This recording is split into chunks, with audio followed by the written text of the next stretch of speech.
Pertanian maju, mandiri, modern.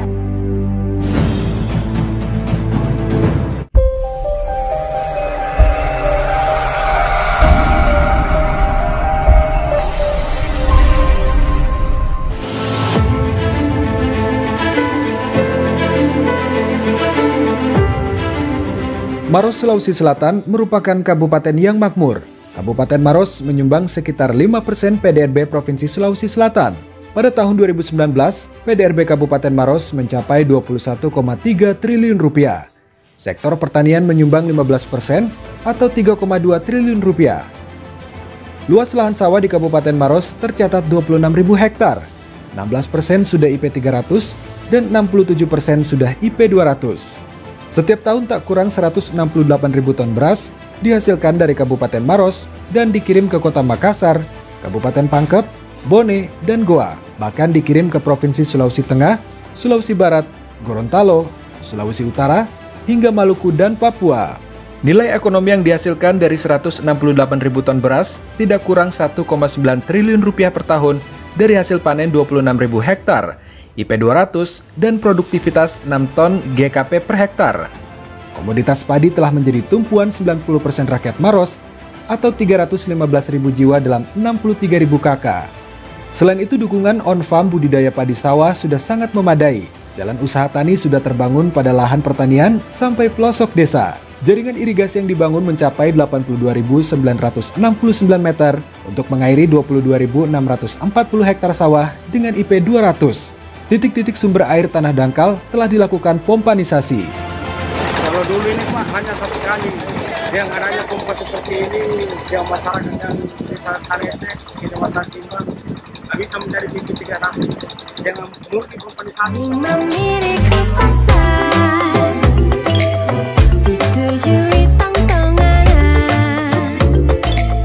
Kita berada di workshop UPTD Agribisnis Dinas Pertanian dan Ketahanan Pangan Kabupaten Maros.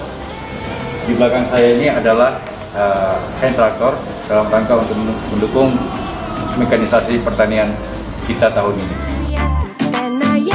Dalam pembangunan pertanian di Kabupaten Maros, kesiapan sumber daya manusia sudah memadai. Dibuktikan dengan jumlah balai penyuluhan pertanian sebanyak 14 BPP Kostra Tani yang sudah bagus dan layak. Serta tersedianya kelembagaan pertanian dan pelaku usaha untuk mendorong terjadinya peningkatan kesejahteraan petani. Pertanian maju, mandiri, modern.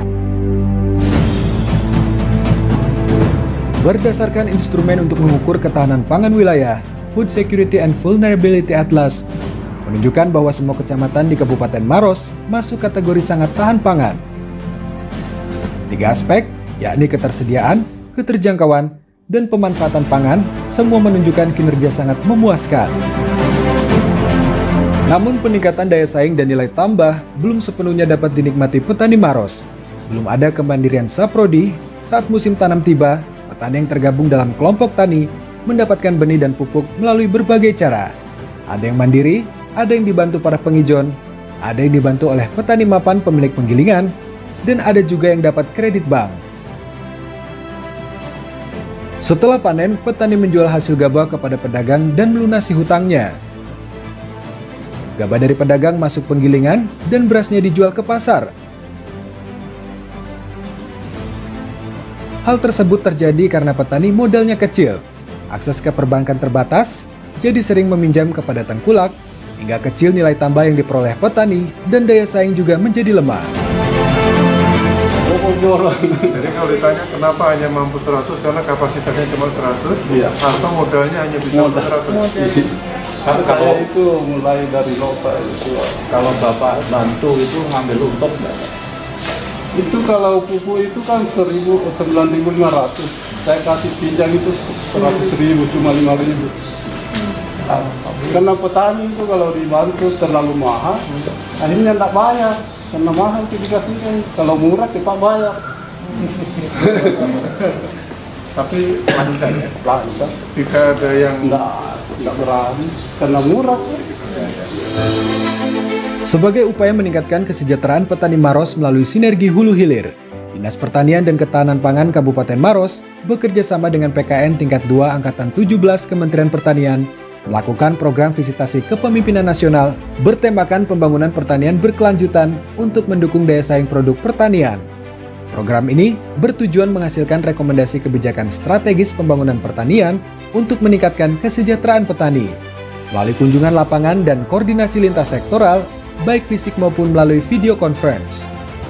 Upaya terobosan yang harus dilakukan Pemkab Maros adalah melakukan sinergi hulu hilir dengan sistem gotong tani.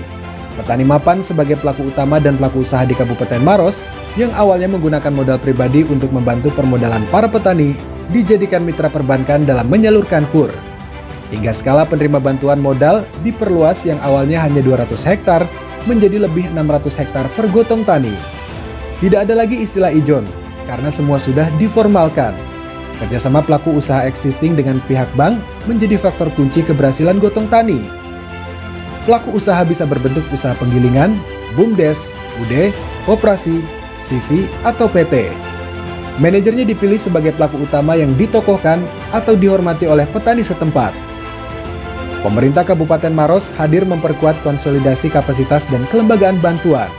Usaha penggilingan yang dijalankan oleh pelaku utama diperkuat, baik peralatan maupun permodalan dengan perjanjian mengutamakan kesejahteraan petani. Subsidi harga dimungkinkan untuk diterapkan dengan sistem tagihan dari selisih harga gabah yang berlaku dengan harga standar pembelian pemerintah. Dalam sistem gotong tani ini, semua pemain lama dalam bisnis beras tidak ada yang dimatikan, namun dilakukan pengawasan untuk memastikan gotong tani berjalan sesuai aturan. Selanjutnya, konsolidasi dari beberapa gotong tani akan membentuk industri agribisnis yang lebih besar. Mitra petani yaitu pengusaha besar sekaligus sebagai bapak kandung bertugas menjadi off-taker, membuka akses pasar secara lebih luas, ekspor, hingga penjamin harga stabil.